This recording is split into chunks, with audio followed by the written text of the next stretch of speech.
विश्व में कोई नहीं, लेकिन परीक्षित कन्हैया के मित्र सुदामा जैसा मित्र भी पूरी दुनिया में कोई नहीं है। कृष्णस्यासीत् सखा कश्चित् ब्राह्मणो ब्रह्मवित्तमः विरक्त इंद्रियार्थेषु प्रशांतात्मा जितेन्द्रियः। कृष्ण के बचपन के सखा, परम त्यागी सखा, परम वंदनीय सखा। सज्जनों, एक बात मैं आपसे कहूं, पूज्य श्री सुखदेव जी महाराज ने जितने अद्भुत विशेषणों को भागवत जी के मध्य में सुदामा जी के लिए कहा है, ऐसा तो किसी अच्छे त्यागी संत के लिए भी नहीं लिखा, नहीं लिखा।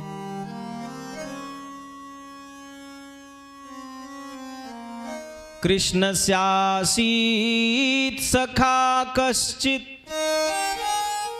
ब्राह्मणो ब्रह्मवित्तमः विरक्त इंद्रियार्थेषु प्रशांतात्मा जितेन्द्रिय। सुदामा बड़े विरक्त हैं, प्रशांत जिनका मन है और जितेंद्रिय है। सुदामा कैसे विरक्त हैं? घर नहीं छोड़ा, परिवार नहीं त्यागा, पत्नी बच्चों से दूर नहीं हुए, फिर भी सुखदेव स्वामी जी उन्हें विरक्त कह रहे हैं। कैसे विरक्त हैं? विरक्त इंद्रियार्थेषु, वो इंद्रियों से विरक्त हो गए हैं। प्रत्येक इंद्रिय का मुख संसार से मोड़कर भगवान की ओर कर दिया है। और सच्चा विरक्त वो है जो इंद्रियों से विरक्त हो गया है। अब संसार से तो विरक्त हो गए, लेकिन इंद्रियों से विरक्त न हुए, तो फिर ऐसी विरक्ति किस काम की है साहब? सच्चा विरक्त वो जो इंद्रियों से विरक्त हो गया हो। सुदामा के जीवन में इतनी गरीबी है परीक्षित, कि घर में एक भी दाना अन्न का नहीं रहता।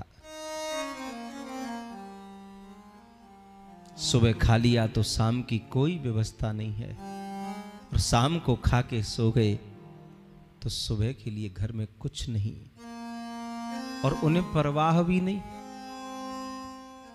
उन्हें परवाह भी नहीं है। उन्हें भगवान पर भरोसा है, जिसने मुझे सुबह दिया है वो शाम को भी देगा, और जिसने रात को भोजन करा के सुला दिया, यदि वो सुबह जगाएगा तो व्यवस्था पहले करेगा, तब जगाएगा। व्यवस्था नहीं होगी उस दिन फिर जगाएगा ही नहीं, फिर वो अंतिम नींद होगी साहब, अंतिम रात होगी वो। जब यहां किसी की व्यवस्था बिल्कुल खत्म हो जाती है तो फिर ठाकुर जी उसे जगाता नहीं, फिर उसको परमानेंट सुला देता है, पड़े रहो, जगना नहीं, क्योंकि अब तुम्हारा खाता बंद हो चुका है। खाते में कुछ है ही नहीं तो मिलेगा कहां से? किसी ने कहा हमारा बालक बहुत खाता है, तो महात्मा ने कहा ये बहुत नहीं खाता, जितना इसका खाता है ये उतना ही खाता है। सबके खाते खुले हुए हैं यहाँ, जिसके खाते में जितना है वो उतना ही खाता है। और जिस दिन खाता बंद हो गया ना, आदमी एक दाना नहीं खा सकता साहब। कितना भी आप पच पच के मर जाना, लेकिन नहीं खाएगा, खाता खत्म, अब क्या खाना? बहुत गरीबी है सुदामा के जीवन में, पर सज्जनों, सुदामा ने कभी किसी से कुछ मांगा नहीं मांगा।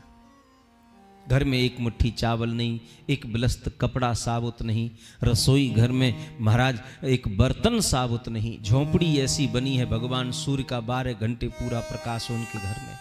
छत ऐसी है कि बारिश आवे तो ऊपर का पानी तो आवे ही, पड़ोसियों का जल भी सब उनके घर में भर जाता। बड़ी विचित्र पतिव्रता है इनकी पत्नी, नाम है सुशीला। जथा नाम तथा गुण, जैसो नाम वैसा गुण भी है, बड़ी सुशील है। एक साड़ी पहने है, वो भी 20 जगह से फट रही है, पर पति से कुछ नहीं कहती, क्योंकि वो जानती है मेरे पति महान त्यागी हैं। उनकी दृष्टि में धन का कोई महत्व नहीं है। कहूंगी भी तो भी क्या, ये मांगेंगे किसी से है नहीं, जो मिल जाए उसी में संतुष्ट रहते। पूजा पाठ कथा सत्संग करते, वहां से जो कुछ मिल जाता उसी से संतुष्ट रहते। वो यदि नहीं मिलता तो खेतों में निकल जाते, अन्न के दाने बीन करके ले आते। वो नहीं मिलता तो वृक्षों से फल फूल तोड़ के खा लेते। वो नहीं मिलता तो जल पी कर रह जाते, पर किसी से कुछ मांगते नहीं थे। रही मन वो नर मर चुके, जो कहूं मांगन जात। रहीम ने कहा है वो तो मर गया जिसने मांगने के भाव से कहीं कदम भी आगे बढ़ाया। कभी मत मांगिए, मांगने से हम लोग बहुत छोटे हो गए साहब। मांगने से जीव छोटा हो जाता है। और ध्यान देना, शास्त्र तो यहां तक कहते हैं कि तुम दुनिया की बात कर रहे हो, मांगना तो भगवान से भी नहीं चाहिए। भगवान से भी मत मांगो। क्यों? क्योंकि मांगोगे तो धोखे में रहोगे, और नहीं मांगोगे तो एक दिन आपको वो मिलेगा जो आप कभी स्वप्न में भी सोच नहीं सकते थे। क्या मांगना? और उसने मांगने पर दिया तो क्या दिया साहब, फिर उसका क्या देने में देना है। आप अपनी भक्ति को बढ़ाइए, उसके लिए कुछ त्याग कर तो देखिए। जब वो देगा ना तो फिर देगा ही देगा। आपके लेने में कमी हो सकती है, उसके देने में कमी नहीं होगी। आज फिर भी सुशीला ने बहुत हिम्मत करी साहब। सुदामा जी के सामने जाकर के हाथ जोड़कर खड़ी हो गई। पतिदेव, सुदामा ने कहा कहो क्या बात है देवी। आंखों में आंसू भर के बोली, अपि ब्रह्मन् भगवतः सखा साक्षात् श्रीयपति, ब्रह्मण्यस्य शरण्यस्य भगवान सात्वतर्षव। पतिदेव, आपको याद है आपके बचपन के मित्र जो श्री कृष्णचंद्र महाराज हैं, आजकल वो द्वारका के राजा हैं महाराज। आचार्य सुखदेव स्वामी जी कहते हैं, परीक्षित, अपनी पत्नी सुशीला के मुख से गोविंद का नाम सुनकर के सुदामा की आंख में आंसू आ गए। सुशीला, तूने कितनी पुरानी बात याद दिला दी मुझे। अरे सुशीला, गोविंद मेरे बचपन का मित्र ही नहीं, वो तो मेरा लंगोटिया यार है। हम गुरुकुल में एक साथ रहते थे, एक साथ सोते थे, एक साथ जगते थे, एक साथ नहाते थे, एक साथ बाल भोग करते, एक साथ पढ़ते। पर सुन, आजकल वो अपनी द्वारिका का राजा, तो मैं अपनी कुटिया का राजा। सुशीला ने फिर दोबारा से हिम्मत करके कहा, सुनिए, आपको कभी अपने बचपन के मित्र श्री कृष्ण महाराज से मिलने का मन नहीं होता? ये सुनकर के सुदामा रो गई। रो करके बोले, सुशीला, ऐसा कौन होगा संसार में जो गोविंद को मित्र रूप में पाकर भी बार बार मिलना नहीं चाहेगा। पर क्या करूं सुशीला, घर में कुछ है नहीं, मांगता किसी से हूं नहीं। और शास्त्र कहता है कुछ जगह ऐसी हैं जहां खाली हाथ नहीं जाना चाहिए। भगवान की कथा में, भगवान के मंदिर में, बहन बेटी के यहाँ, गुरु के यहाँ, मित्र के यहाँ कभी खाली हाथ मत जाओ। जो कुछ है तुम्हारे पास, कुछ तो लेकर के जाओ भाई।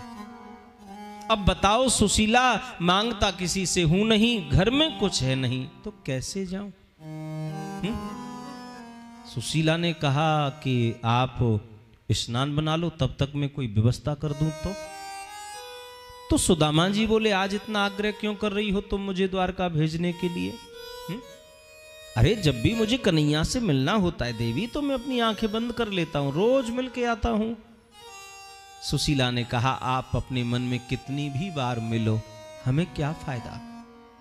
हमें तो सुख तब मिलेगा जब एक बार आप शरीर से जाओगे, क्योंकि हम आपकी अर्धांगिनी हैं महाराज। तो सुदामा जी बोले, इतना आग्रह तू क्यों कर रही हो मुझे द्वारका भेजने के लिए? तो सज्जनों, पत्नी से रहा नहीं गया और बोल पड़ी,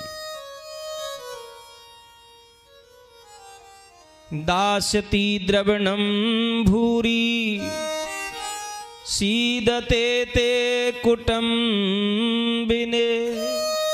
पतिदेव, यदि हमारी गरीबी को देखकर द्वारकानाथ हम पर प्रसन्न हो गए तो वो हमें इतना धन दे देंगे, इतना धन दे देंगे कि हमारे घर की गरीबी हमेशा हमेशा के लिए मिट जाएगी। सुदामा जी बोले, तब तो बिल्कुल नहीं जाऊंगा। सुशीला, यदि धन की कामना से गोपाल के पास भेजोगी मुझे तो मैं स्वप्न में भी नहीं जा सकता। हां, यदि तुम ये कहती कि दर्शन करने चले जाओ तो अयम ही परमो लाभो उत्तम श्लोक दर्शनम। ये तो जीवन का परम लाभ है सुशीला कि बहाना चाहे कोई भी हो पर उसमें दर्शन यदि प्रभु के हो जाए। कोई भी बहाना बने पर दर्शन लाला के हो जाए, इससे बड़ा लाभ संसार में कोई नहीं है। सुनो, एक काम करो, अब घर में कुछ है तो ले आओ। अप्यत किंचित गृहेण कल्याण धीयताम। घर में कुछ भी है लाओ, ले आओ, अब मैं हो ही आता हूं। सज्जनों, सुशीला की पत्नी ने सोचा कि मेरे पति तो इतने महान त्यागी हैं, जब द्वारकानाथ मेरे पतिदेव को गले लगा करके पूछेंगे कि सुदामा कैसे हो, तो मेरे पति बस एक ही बात कहेंगे कि द्वारकानाथ, मेरे समान सुखी या पूरे संसार में कोई नहीं है, कोई नहीं। पर उस द्वारकानाथ को यह पता चले कैसे कि मेरे घर में तो एक मुट्ठी चावल भी नहीं है। उस द्वारकाधीश को यह पता चले कैसे कि रसोई में एक बर्तन साबुत नहीं है। उसे यह पता चले कैसे कि मेरे घर में एक बिलस्त कपड़ा भी साबुत नहीं है। इसलिए याचित्वा चत्रोन मुष्टीन विप्रान पृथक तत्कंडुलान। 4 घरों से एक एक मुट्ठी चावल मांग करके लाई सुदामा की पत्नी। सुदामा जी की पत्नी यदि इशारा कर दे तो बोरी के बोरी चावल आ जाते। व्यवहार इतना बढ़िया है, पर ये एक एक मुट्ठी चावल क्यों मांग कर लाई? बुद्धि का परिचय दिया। 4 घर का चावल जब एक जगह रखूंगी, कुछ धान के चावल, कुछ टूटे चावल, कुछ काले चावल, कुछ पीले चावल, तो इन 4 घर के चावलों को देख करके द्वारकानाथ समझ तो लेंगे कि इन 4 मुट्ठी चावलों में एक भी मुट्ठी चावल सुदामा के अपने घर का नहीं है। ये भी 4 घरों से मांगा हुआ है।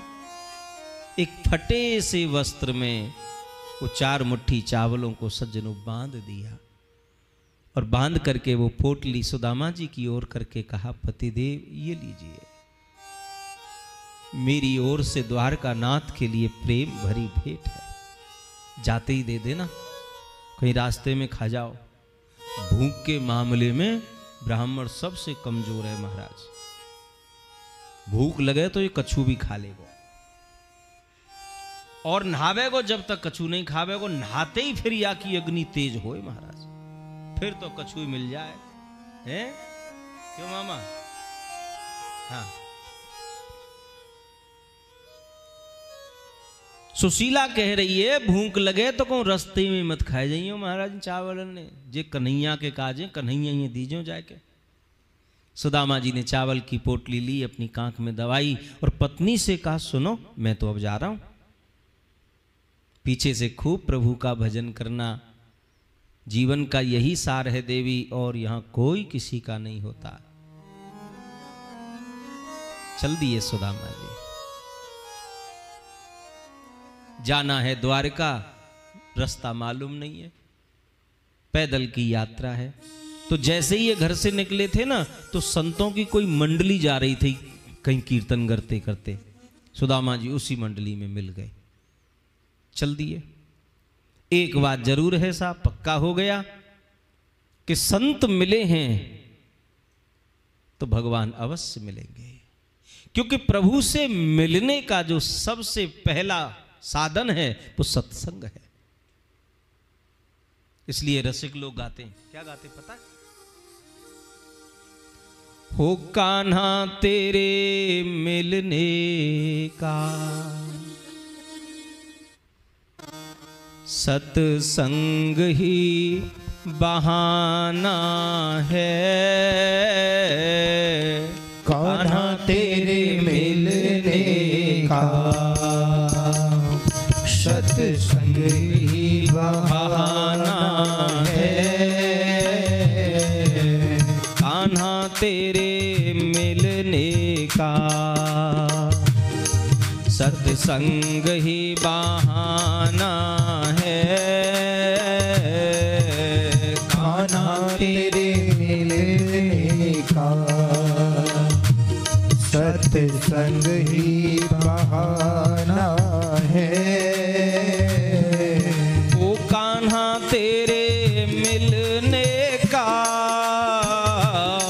सत्संग ही बहाना है, ओ कान्हा तेरे मिलने का सत्संग ही बहाना है, ओ कान्हा तेरे मिलने का सत्संग ही बहाना है, ओ कान्हा तेरे मिलने का सत्संग ही बहाना है, दुनिया वाले क्या जाने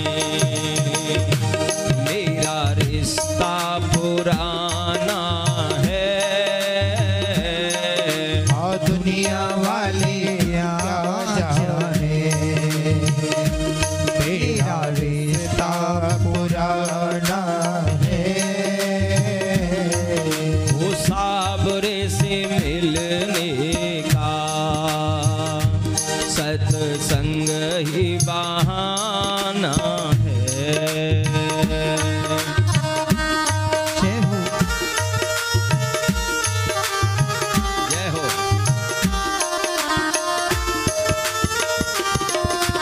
हरि बोल।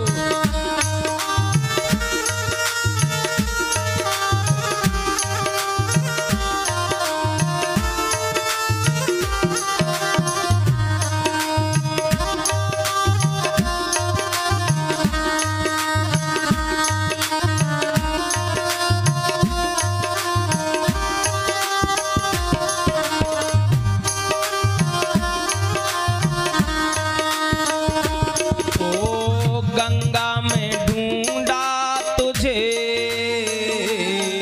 तू सरयू में पाया है, मेरे श्याम। गंगा में ढूंढा तुझे, सरयू में पाया है, ओ मेरे श्याम गंगा में ढूंढा तुझे, तू सरयू में पाया है, मेरी श्याम गंगा में ढूंढा तुझे, सरयू में पाया है, जमुना की लहरों में, जय हो जमुना की लहरों में मेरे श्याम का ठिकाना है, यमुना की लहरों में वो मेरे श्याम का ठिकाना है, वो कान्हा तेरे मिलने का जय हो श्री राधे। जय हो। हरि बोल।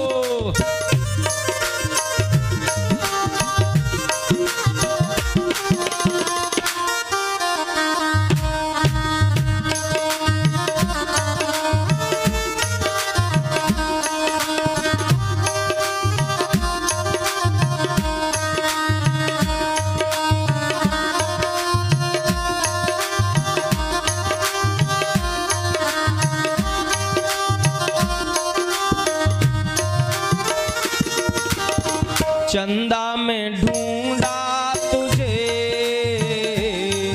तू सूरज में पाया है,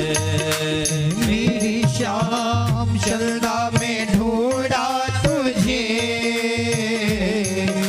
सूरज में पाया है। ओ मेरे श्याम चंदा में ढूंढा तुझे, तो सूरज में पाया है। ओ मेरे श्याम चंदा में ढूंढा तुझे, सूरज में पाया है। तारों की झिलमिल में, तारों अरे तारों की झिलमिल में, वो मेरे श्याम का ठिकाना है। ओ तारों की झिलमिल में, मेरे श्याम का ठिकाना है। वो साबरे से मिलने का,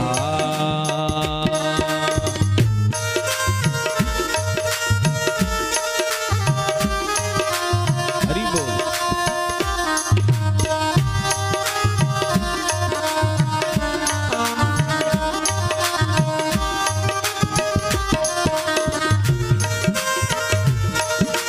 जय हो।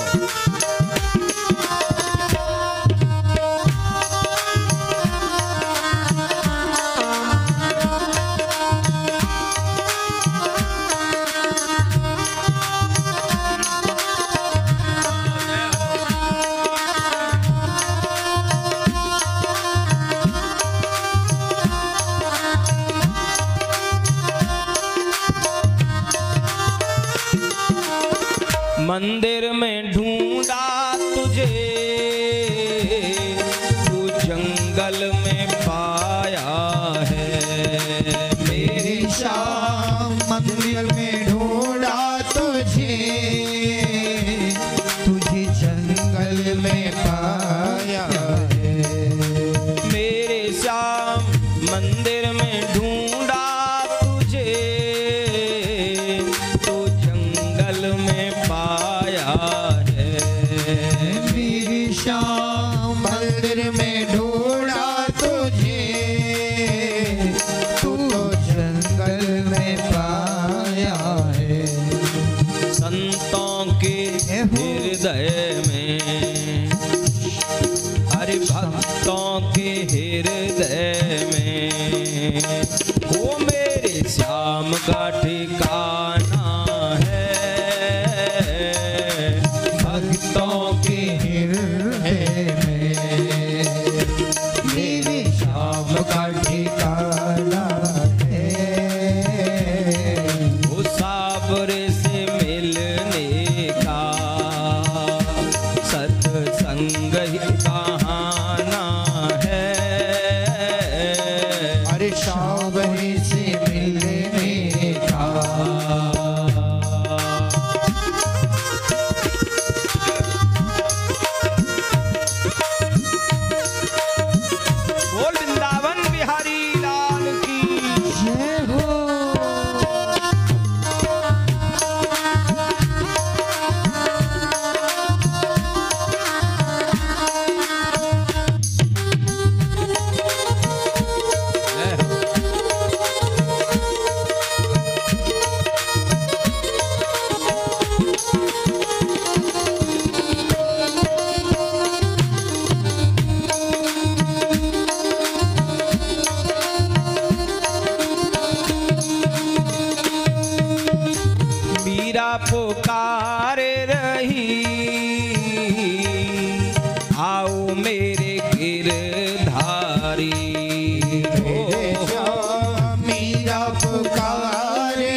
वाले को आके अमृत बनाना है। अरे विष भरी प्याले को आके अमृत बनाना है। साबर से मिलने का सत्संग ही बहाना है। सावरे से मिलने का सत्संग ही बहाना है। वो साबरे से मिलने का सत्संग ही बहाना है। मेरे श्याम सावरे से मिलने का सत्संग ही बहाना है। चलो सत्संग में चले, चलो सत्संग में चले, हमें हरि गुण गाना है। चलो सत्संग में चले, हमें हरि गुण गाना है। कान्हा तेरे मिलने का सत्संग ही बहाना है। हरे कान्हा तेरे मिलने का सत्संग ही बहाना है।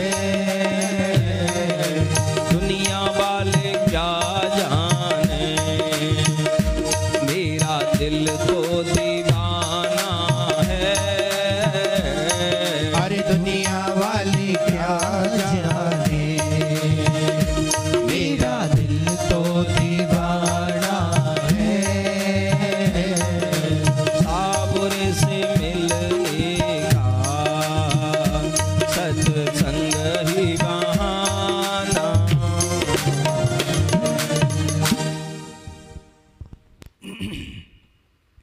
सुदामा जी महाराज घर से निकले, संतों की टोली मिल गई।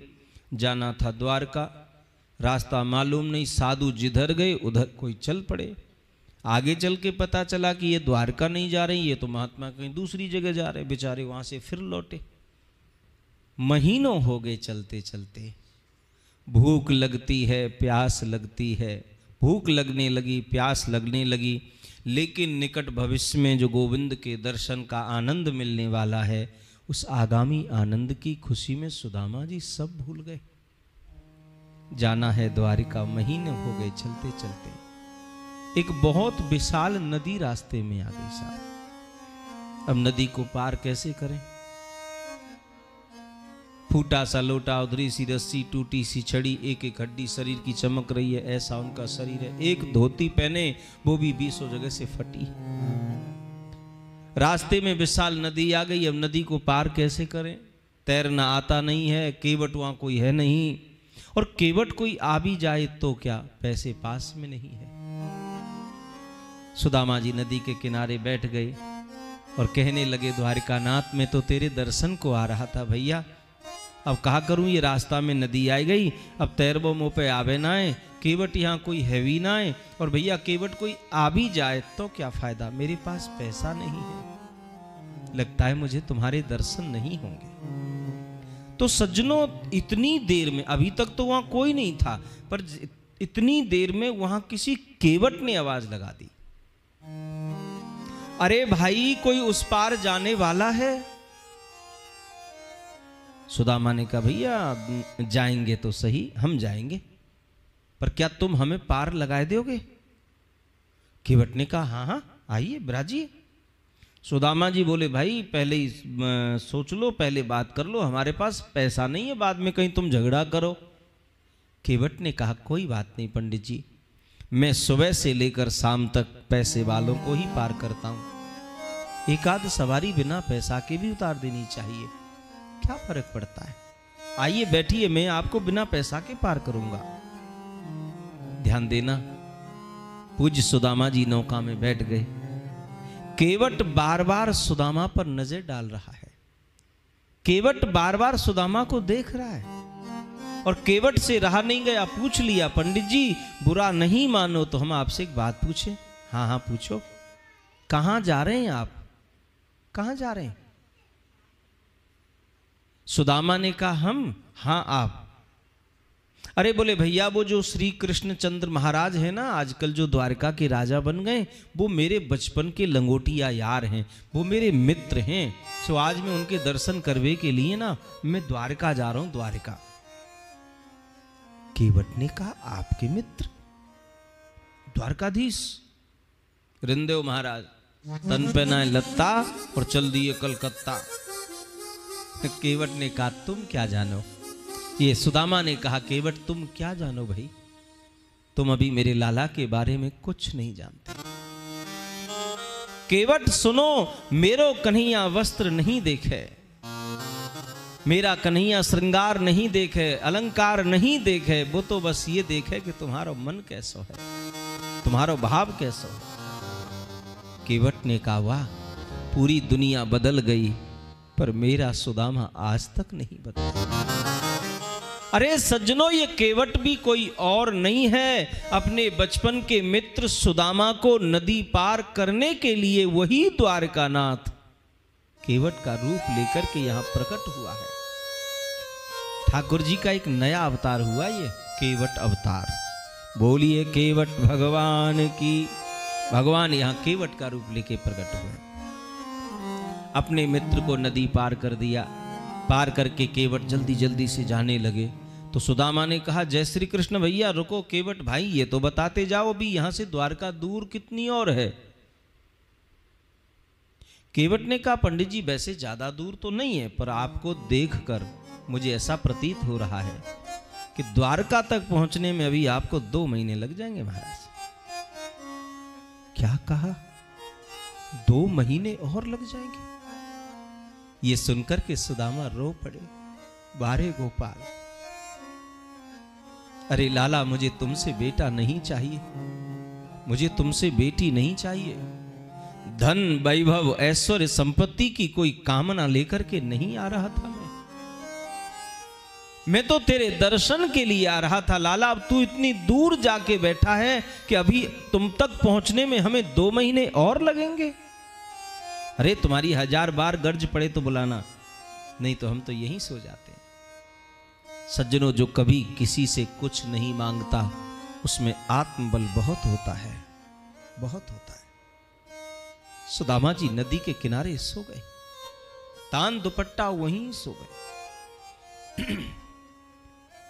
भूख लगती है, प्यास लगती है, ये जिंदगी अब उदास लगती है। कैसे मैं आऊं द्वारका तेरी, ये आस भी अब निराश लगती है। मैं आ नहीं सकता, और सो गए। सुदामा जी नदी के किनारे गहरी नींद तान दुपट्टा सो गए। पर आश्चर्य देखिए सज्जनों, सुदामा जी सोए तो थे नदी के किनारे, पर जैसे ही सुदामा की नींद खुली तो सुदामा जी महाराज तो द्वारका में पहुंच गए। द्वारका पहुंच गए। बड़े बड़े प्रासाद, दिव्य महल, अद्भुत नगरी, वहां जिससे भी बात करो जय श्री कृष्ण नाम की ध्वनि चारों ओर से सुनाई पड़ रही है। वेद मंत्र उच्चारण हो रहे मंदिरों में, पूरा नगर वेद मंत्रों से गुंजायमान हो रहा है। सुदामा जी ने देखा हे भगवान मैं कहा गया, ये तो बड़ा प्यारा नगर है। और बार बार अपने आप को ऐसे टटोल के देखें कहीं हम सो तो नहीं रहे। नहीं, हम तो जगे हैं। उठ कर के खड़े हुए, लड़खड़ाते हुए धीरे धीरे चलकर द्वारका नाथ के प्रधान द्वार तक पहुंच गए। वहां भी 2 दरबान खड़े हैं साहब, जय विजय जय विजय। दोनों दरबानों ने द्वारका नाथ को देखा, ये सुदामा महाराज को देखा। प्रभु के दरबान बड़े सुशील हैं, संत ब्राह्मणों से भी ज्यादा। दोनों दरबानों ने सुदामा को देख करके कहा जय श्री कृष्ण महाराज। सुदामा ने कहा जय श्री कृष्ण भैया, एक बात तो बताओ ये नगरी कौन सी है? दरबान बोले जी ये सुदामा, ये द्वारिकापुरी है, द्वारिकापुरी। द्वारिकापुरी? ओहो, तब तो ये वही द्वारिका होगी जो मेरे बचपन के मित्र श्री कृष्ण महाराज की द्वारिका है। ये सुनकर के जय विजय दरबान सुदामा जी के चरणों में लेट गए। आप सत्य कहते हो पंडित जी, हमारे द्वारिका नाथ के मित्र तो वाकई में आप जैसे होते हैं, हमारे द्वारिका नाथ तो वाकई में आप जैसों से प्रेम करते हैं। तो सुदामा ने कहा, सुनो, मैं सुदामा, एक बार कन्हैया से मिला दो भाई, एक बार लाला को देखने का मेरा बहुत मन है। मेरे ये फटे टूटे वस्त्र देखकर तुम ये न सोचना कि मैं कुछ मांगने आया हूं, मैं मांगने नहीं आया। और सुनो, मुझे रुकना भी नहीं है, मैं यहीं दरवाजे से दर्शन करके वापस हो जाऊंगा। एक बार लाला से मिलाने की कृपा कर दो, एक बार कन्हैया के दर्शन करा दो भाई, मैं तुम्हारे हाथ जोड़ता हूं, एक बार मुझे गोविंद से मिला दो। जय विजय दरबानों ने कहा, देखो पंडित जी, बात ऐसी है, हमारे प्रभु के दरबार में संत ब्राह्मणों के लिए तो कोई रोक टोक है ही नहीं, ये कभी भी जा सकते हैं, कभी भी आ सकते हैं। पर अभी हमारे प्रभु द्वारिकानाथ दोपहर का भोग पाकर शायद विश्राम में होंगे। आप एक काम करिए, 2 मिनट यहीं विराजिए, हम अभी जाकर प्रभु से प्रार्थना करते हैं और जो प्रभु का आदेश होगा आपसे निवेदन कर देंगे महाराज। जय विजय दरबान सुदामा जी महाराज को बड़ी इज्जत से दरवाजे पर बाहर बिठा करके अंदर पधारे। अंदर आकर के द्वारकानाथ जिस कक्ष में शयन कर रहे थे, विश्राम कर रहे थे, वहां पर पहुंचे और प्रभु के चरणों की ओर खड़े हो गए और दोनों हाथ बांध करके बोले, प्रभु। भगवान ने कहा, कहो क्या बात है। दरबान बोले, क्या बोले? बोले, शीस पगान जगा तन पे, प्रभु जाने को आए बस्यो एही ग्रामा, जाकी धोती फटी सिलती दुपटी। सुदामा भैया, देख सुदामा की दीन दशा, करुणा करके करुणा निधि रोए, पानी परात को हाथ छुओ नहीं, नयनन के जल सो पग धोए। दौड़ पड़े द्वारकानाथ, अपने बचपन के मित्र को उठाकर के अपने अंक से लगा और छाती से लगा करके बोले, सुदामा भैया, इतने दिनों में तुझे मेरी याद आई, तुम आज मिलने आए हो मुझे? अरे सुदामा भैया, बता तो सही तू कैसा है, बता तो सही मेरे यार, तू कैसा है। सुदामा ने हाथ जोड़ करके कहा, लाला तेरी सौगंध खाए के कहूं, मेरे समान सुखी या पूरे संसार में कोई नहीं है। कन्हैया बोले, वो तो मैं देख रहा हूं तुम कितने सुखी हो, वो तो तुम्हें देखकर मुझे पता चल गया कि तुम कितने सुखी हो। अपने बचपन के मित्र सुदामा को हाथ पकड़ करके सज्जनों कन्हैया महल में लेकर के, जिस सोने के सिंहासन पर द्वारकानाथ स्वयं विराजमान होते हैं, उस सोने के सिंहासन पर अपने बचपन के मित्र सुदामा को बिठा दिया। ब्राह्मण के चरण धोने के लिए रुक्मणी महारानी सुवर्ण के पात्र में जल भर के लाई, लेकिन द्वारकानाथ ने उस पात्र को हाथ नहीं लगाया। क्यों?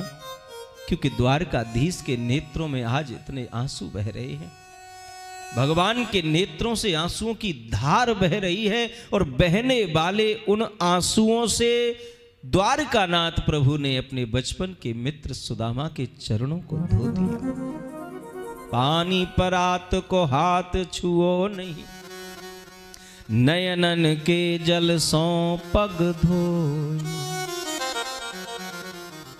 और जब कन्हैया चरण धो रहे थे सुदामा जी के, तो सुदामा ने कहा, लाला ओ कन्हैया भैया, तू मेरे पामन ने काय को धो रो भैया, मैं या के लायक नहीं हूं। तो कन्हैया कहते हैं, सुदामा भैया तुम क्या जानो, विप्र प्रसादा धरणी धरो हम, विप्र प्रसादा कमलाबरोहम, विप्र प्रसादा अजितो जितो हम, विप्र प्रसादा मम राम नाम।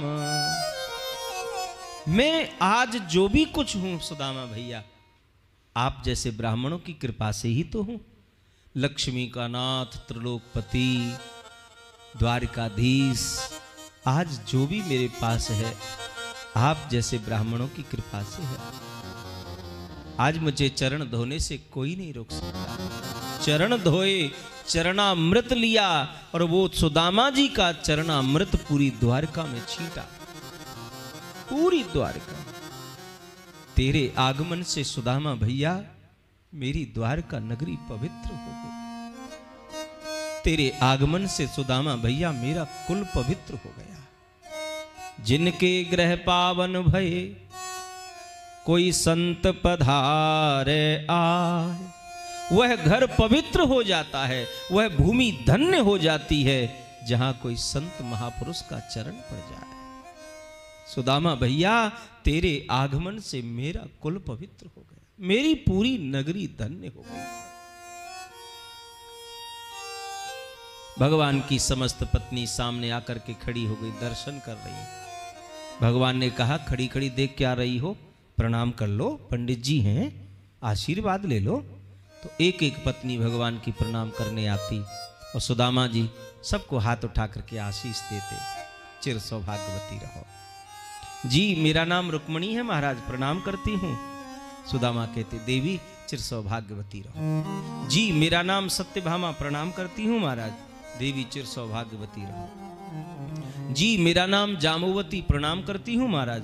देवी चिर सौभाग्यवती रहो। जी मेरा नाम कालिंदी, प्रणाम करती हूँ महाराज। देवी चिर सौभाग्यवती रहो। जी मेरा नाम मित्रविंदा, प्रणाम करती हूँ महाराज। देवी चिर सौभाग्यवती रहो। जी मेरा नाम लक्ष्मणा, प्रणाम करती हूँ महाराज। देवी चिर सौभाग्यवती रहो। जी मेरा नाम भद्रा, प्रणाम करती हूँ बाबा। देवी चिर सौभाग्यवती रहो। बिहार में बाबा बोले पंडित जी को है, बिहार में चले जाओ। कहूँ राजस्थान में बोले, राजस्थान में भी बोलते हैं कहीं कहीं। राजस्थान में तो सीधे बोले हे रे पंडित, पंडित के पंडित, अब तू ही पढ़े कर रामायण। रामायण तो रामायण के रामायण, हे रे पंडित तू ही पढ़े कर रामायण। एक एक पत्नी भगवान की प्रणाम करती। सुदामा जी हाथ उठा के कहते चिर सौभाग्यवती, चिर सौभाग्यवती। अब सज्जनों एक एक करके तकरीबन 500 पत्नी प्रणाम कर गई भगवान की। कितना? 500। अब 500 बार आप करना ऐसे। अरे साहब कितना भी बड़ा पहलवान हो हाथ हार जाएगा। सुदामा जी बीच में रुक गए और अपना हाथ ऐसे करके दबाने लगे और बड़े धीरे से बोले लाला, कन्हैया, भैया नेक सुनियो भाई। कन्हैया बोले क्या बात है? बोले कान में ही कुंगो। कान में? हाँ हाँ। तो गोविंद ने अपना कान सुदामा जी के मुंह के पास लगा दिया। तो कन्हैया के कान में सुदामा ने बड़े धीरे से पूछा, लाला भैया ये अवई कितनी और हैं? सुदामा बोले, कन्हैया बोले भैया सुदामा अभी तो 500 गई हैं, 500 ही तो गई हैं, अभी 16,108 हैं। अच्छा भैया सुनियो भाई सुनियो। बोले अब क्या बात है? बोले असली बात है तो भूल ही गए हो। गोविंद के कान में दोबारा से पूछा, क्यों कन्हैया ये सब अपनी है? कन्हैया ने कहा हाँ हाँ सब अपनी है ना, मैंने सोची शायद आस पड़ोस की आ गई होंगी। नहीं नहीं आस पड़ोस की ये कौन है, सब हमारी पत्नी है, हमारी भार्या हैं। सुदामा बोले लाला तेने चोखो मेलो लगायो भैया, 16,108 और तू अकेलो इन सब के बीच में कैसे जीता होगा? कन्हैया कहते सुदामा भैया सब आपकी कृपा है, बढ़िया घर गृहस्थी चकाचक चल रही है, कोई दिक्कत ना है भाई। सुदामा बोले लाला पर तो मालूम ना मैंने जी बात कायब के मारे पूछी या हमारे पूछी। अब ये एक एक करके यूं ही प्रणाम करवे आवेंगी तो एक भागवत सप्ताह तो प्रणाम करवे को चाहिए। और भैया मैं दुबलो पतलो गरीब ब्राह्मण, दे दे आशीर्वाद, दे दे आशीर्वाद, मेरे हाथों हार जाएगा। ए काना कह दे सबको एक संग ही प्रणाम कर लेंगी भाई। और ना तो लाला तू ऐसो कर, तू मुझे प्रणाम कर ले, मैं तुझे आशीष दे दूं। ये भारत का संत, ये भारत का ऋषि सबकी सामर्थ्य नहीं है जो भगवान से ये कह दे कि तू मुझे प्रणाम कर और मैं तुझे आशीष दूं। ये ताकत केवल भारत के एक विद्वान ब्राह्मण की है, ये ताकत भारत के एक संत की है, ये ताकत भारत के एक ऋषि की है, जो द्वारका नाथ को कह रहा है कि तू मुझे प्रणाम कर ले और मैं तुझे आशीष दे दूं। और ध्यान देना सज्जनों, द्वारका नाथ प्रभु ने सबकी ओर से सुदामा जी महाराज के चरणों में साष्टांग प्रणाम किया और सुदामा जी महाराज ने दोनों हाथ उठा करके कहा, मेरो लाला सदैव प्रसन्न रहे, सदैव प्रसन्न रहे। प्रणाम आदि से भी निवृत्त हो गए तो सुदामा जी के लिए 56 भोग बन करके आए। 56 भोग, अब जो खामे वो खिलाए क्यों जाने। 56 भोग तैयार होके आए साहब, सुदामा जी के सामने रखे गए। कन्हैया ने कहा, भैया सुदामा भोग लगाओ। सुदामा बोले, लाला अब तेरे आदेश का टालने को मन नहीं होता, पर एक बात कहूं कन्हैया, ये ज्यादा पकवान वकवान खावे सो ना बुद्धि खराब है जाए भाई, फिर भजन में मन ना लगे। कन्हैया ने कहा, ये पकवान नहीं है, ये मेरा प्रसाद है, मेरा प्रसाद समझ करके ग्रहण करोगे तो बुद्धि में विकृति नहीं आएगी, और भगवान का प्रसाद समझ करके वस्तु खाओगे तो वस्तु में कभी आपको बेस्वाद महसूस नहीं होगा। ये पक्की बात है। जब आप उसको पदार्थ समझोगे कि ये फलानी चीज, ये ढिमकी चीज, तो वहां में कछु न कछु कमी तो भैया आपको निकलेगी निकलेगी। यदि ठाकुर जी का प्रसाद समझ करके ग्रहण करेंगे तो उसको स्वाद अपने आप बढ़ जाता है। कोई कमी भी होगी तो वो भी पूरी हो जाती है।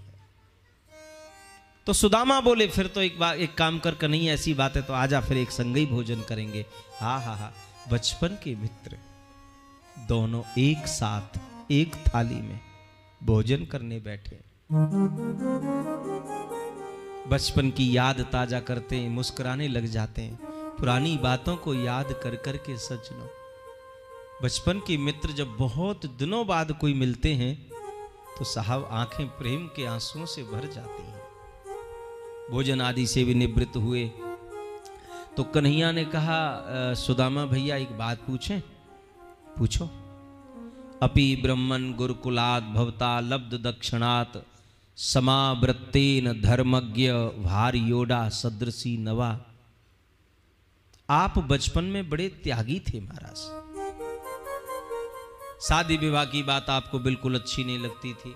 आप तो कहते थे कि मैं संत बनूंगा, मैं पढ़ लिख कर अपनी नगरी चला गया, तुम अपनी नगरी चले गए।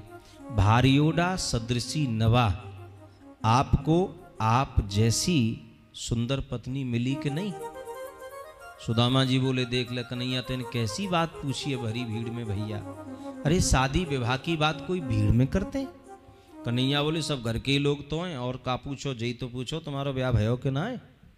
सुदामा बोले, लाला मेरी तो बिल्कुल इच्छा नहीं, पर वो माता पिता ज्यादा पीछे पड़ गए सो ब्याह करनो ही पड़ गए हो। तेरी भाभी को नाम सुशीला है। सुशीला नाम भी बता गए। कन्हैया ने कहा, भाभी का नाम सुशीला है? हाँ, तो भैया भाभी ने मेरे लिए क्या भेजा है? जगत नियंता जगदाधार ऐश्वर्य संपन्न सुदामा को इतने प्यार से बोले कि भाभी ने मेरे लिए क्या भेजा है। अब तो सुदामा को बड़ी शर्म लगे, बड़ा संकोच लगे।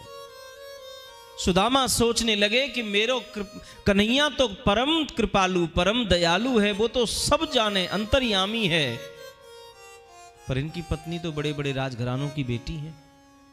इन सब के बीच में चावल की फटी पोटली दिखाऊंगा तो सब कहेंगी, बड़ा विचित्र ब्राह्मण, बताओ भगवान के लिए चावल ही बांध लाया। लेकिन सुदामा झूठ भी तो नहीं बोल सकते, कुछ नहीं भेजा। बात बदल दी, बात पलट दी। कन्हैया, ओ भैया देख, भाभी की बात तो भैया बाद में कर लेंगे भाई, पहले बचपन की बात कर ले। तो को मालूम है, एक दिन जब हम गुरुकुल में पढ़ते तो गुरुदेव के हवन की लकड़ी लेने गए थे जंगल में, कितनी जोर की बारिश आई। गुरुदेव ढूंढते ढूंढते जंगल में पहुंच गए थे।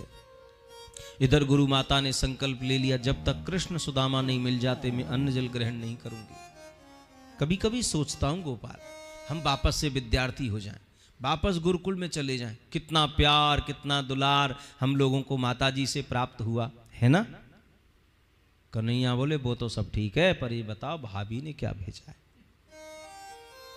सुदामा जी बोले भूल ना सके, यही तो या की विशेषता है, जब बात के पीछे पड़ जाए फिर वो भूले ना है महाराज।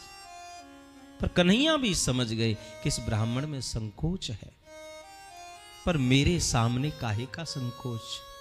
संकोच करने के लिए तो दुनिया बहुत लंबी चौड़ी पड़ी है। ऐसी फिर कौन सी जगह है जहां आप निसंकोच हो सकते। एक ठाकुर का द्वार ऐसा है जहां आपको संकोच त्यागनी चाहिए। जो भी है तुम्हारे मन में अधिकार से बोलो उसे। तुम जैसे भी हो, कैसे भी हो, उसके सामने निसंकोच जाकर खड़े हो जाइए। पत्रम पुष्पम फलम तोयम यो मे भक्ता प्रियच्छति तदहम भक्त परिहृतम अस्नामी प्रियतात्मनः। प्रेम से भगवान कहते तू कुछ भी दे दे। पत्रम पुष्पम फलम तोयम, जो किसी भी पेड़ का पत्ता, भगवान ने तो किसी विशेष पेड़ का नाम भी नहीं लिया कि अमुक पेड़ का ही पत्ता लाओ। जैसे भोले बाबा पे बिल्व पत्र चढ़ता है, और बिल्व पत्र ढूंढो कहाँ है, लेके आओ। अब कौन को मिल भी जाए, कौन को ना भी मिले महाराज। ना मिले तो फिर अभाव रहे कि भाई बिल पत्र रह गई, सब पूजा संपन्न भाई, पर बिल पत्र नहीं चढ़ी भोले बाबा पर। ठाकुर जी कहते हमने तो वो भी बंधन नहीं किया। पत्रम, खाली पत्ते का नाम लिया, किसी भी पेड़ का पत्ता तुम प्रेम से लाओ तो सही। पुष्पम, भगवान कहते हमने किसी विशेष पुष्प का नाम भी नहीं लिया कि गुलाब कोई फूल चाहिए, कि चमेली कोई चाहिए, कि मोगराई चाहिए। जो मिल जाए, जो तुम्हारे पास सुलभ है। पत्रम पुष्पम फलम, फल जैसा तुम्हारे पास है, जल जैसा तुम्हारे पास है, गंगा जल होय, जमुना जल होय, संबर को होय, टंकी को होय, टोंटी को होय, हैंड पंप को होय, अरे कछु होय तो सही। तुम प्रेम से कुछ भी दो मुझे। भाव का भूखा हूं मैं, भाव ही बस सार है। भाव से मुझको भजो तो भव से बेड़ा पार है। भाव जिस मन में नहीं उसकी मुझे चिंता नहीं। भाव भाले भक्त का भरपूर मुझ पर भार है। भाव बिन जो कुछ भी देवे मैं कभी लेता नहीं। भाव से एक फूल भी दे तो मुझे स्वीकार है। अन्न धन और वस्त्र भूषण, अन्न धन और वस्त्र भूषण कुछ न मुझको चाहिए। बस आप हो जाए मेरा, यही मेरा सत्कार है। भैया प्रेम से कुछ भी दो। अब ठाकुर जी ने ऐसी बातों में उलझाया सुदामा जी को। सुदामा जी का ध्यान हुआ भंग। ठाकुर जी को सब पता था कि सुदामा जी अपनी कांख में चावल की पोटली बांधे दावे बैठे। सुदामा का ध्यान भंग हुआ। ठाकुर जी ने हाथ बढ़ाया और वो चावल की पोटली को खींच लिया। और सज्जनों, जैसे ही कन्हैया उस चावल की पोटली को घुमा घुमा के देखने लगे तो प्रभु के नेत्रों में आंसू आ गए। मेरे बचपन के मित्र के जीवन में इतनी गरीबी, क्या ऐसे विचित्र मित्र की गरीबी को मैं दूर नहीं कर सकता? और जैसे ही द्वारकानाथ ने वो पोटली खोल करके देखी सज्जनों, तो प्रभु की आंखें खुली की खुली रह गई। उस पोटली में भी तो 4 मुट्ठी चावल है, और एक भी मुट्ठी चावल सुदामा के अपने घर का नहीं। मेरे बचपन के मित्र के जीवन में ऐसी विचित्र विपन्नता। मैं लक्ष्मी का नाथ, त्रिलोकीपति, द्वारकाधीश, क्या ऐसे विचित्र मित्र की गरीबी को मैं दूर नहीं कर सकता? कन्हैया ने उस चावल की पोटली से एक मुट्ठी चावल लिया और अपने मुख में डाल करके कहा, स्वर्ग लोक की संपत्ति का सुख सुदामा को देता हूं। दूसरी मुट्ठी चावल की लेकर भगवान ने अपने मुख में डाल करके कहा, एक छत्र सम्राट को जो सुख मिले पृथ्वी का, वो मैं सुदामा को देता हूं। जैसे ही द्वारकानाथ तीसरी मुट्ठी चावल की लेकर मुख में डालने को तैयार हुए ही थे कि बगल में रुक्मणी जी खड़ी थी। रुक्मणी जी ने कह दिया, बाबा ज्यादा मत खाओ, कच्चा है, नुकसान करेगा। और इशारे से बोली, सब कुछ पंडित जी को ही दे दोगे तो मेरे को भी संग में भेजोगे क्या है? अपने लिए तो कुछ रख लो, बड़े बरस रहे हो पंडित जी पे। लेकिन सज्जनों, क्या दिया क्या नहीं दिया ये कोई नहीं जानता। 2 मुट्ठी चावल के बदले द्वारिकानाथ ने अपने बचपन के मित्र सुदामा को क्या दिया क्या नहीं दिया कोई नहीं जानता। सुदामा जी बोले, लाला रुक्मणी सही कह रही है, कच्चे चावल कोई खाए जामे, पर तू तो मान ही ना है। अच्छा ऐसी बात है, लो नहीं खाता, छोड़ दिया। और आश्चर्य देखो, 6 महीने पैदल चल करके आयो ये गरीब ब्राह्मण, द्वारका में आकर के भगवान से 1 तोले सोने की याचना नहीं की, बदलने को एक धोती तक नहीं मांगी साहब। और हमें लगता है द्वारकानाथ सुदामा जी को यदि कुछ देते तो सुदामा कभी नहीं देता, क्योंकि उनकी दृष्टि में धन का कोई महत्व तो है ही नहीं। उनकी दृष्टि में परम धन गोविंद है और वो उन्हें बचपन से प्राप्त है। और सबसे बड़े आश्चर्य की बात यह है कि 6 महीने पैदल चल कर के आयो गरीब ब्राह्मण सोने की द्वारका में 1 रात्रि से ज्यादा रुक्यो नहीं, सिर्फ 1 रात्रि रुके। और प्रातः होते ही बोले, लाला अब मैं जानो चाहूं भैया, तेरो मार्ग देख लियो, तेरो धाम देख लियो, बहुत अच्छे हैं यहाँ के लोग। भैया रुकवे की तो इच्छाओं कर रही है, पर कहा करूं वो गरीब ब्राह्मणी घर पे अकेली होगी, अब हम दोनों आएंगे कभी, तेरी बड़ी कृपा। पर सज्जनों, द्वारकानाथ ने क्या दिया क्या नहीं दिया ये तो कोई नहीं जानता, किसी को नहीं पता सिवाय लक्ष्मी जी के। कन्हैया ने कह दिया, जा रहे हो, ठीक है जाओ। एक बार भी कन्हैया ने यह नहीं कहा कि और रुक जाओ। और ध्यान देना, जैसे द्वारकानाथ से सुदामा मिलकर जाने लगे तो सुदामा की आंखों में आंसू आ गए। पर इतना संकोची ब्राह्मण आंखों के आंसुओं को अंदर पी गया। सोचने लगा, यदि मैं आंसू बहा करके यहां रोऊंगा तो यहां के नर नारी यही कहेंगे कि गरीब ब्राह्मण कुछ मांगने आया है, और द्वारकानाथ ने कुछ दिया नहीं तो देखो रोते हुए जा रहा है। आंसुओं को अंदर पी गया। पर सज्जनों, जब अपने बचपन के मित्र से मिलकर जाने लगा, लाख प्रयास किए, आंख का आंसू आंख में रुका नहीं, और आंख से दोनों आंखों से टप टप टप टप आंसू बह गए। क्वाहम दरिद्रो पापिया क्वः कृष्ण श्रीनिकेतनः ब्रह्मबन्धोरिति स्माहं बाहुभ्याम परिरंभिता। अरे गोपाल, तेरी दयालुता तेरी कृपालुता को कैसे गाऊं? तू द्वारिका का नाथ, त्रिलोकीपति, लक्ष्मी का स्वामी, जिस सोने के सिंहासन पर तू स्वयं बैठता था, उस सोने के सिंहासन पर एक दरिद्र ब्राह्मण को बिठा दिया। तेरी कृपालुता को मैं कैसे गाऊं गोपाल, तेरी कृपालुता को कैसे गाऊं? और कन्हैया के कृपा के बारे में सोचते सोचते सुदामा जी घर की ओर वापस हो गए। कृपा की न होती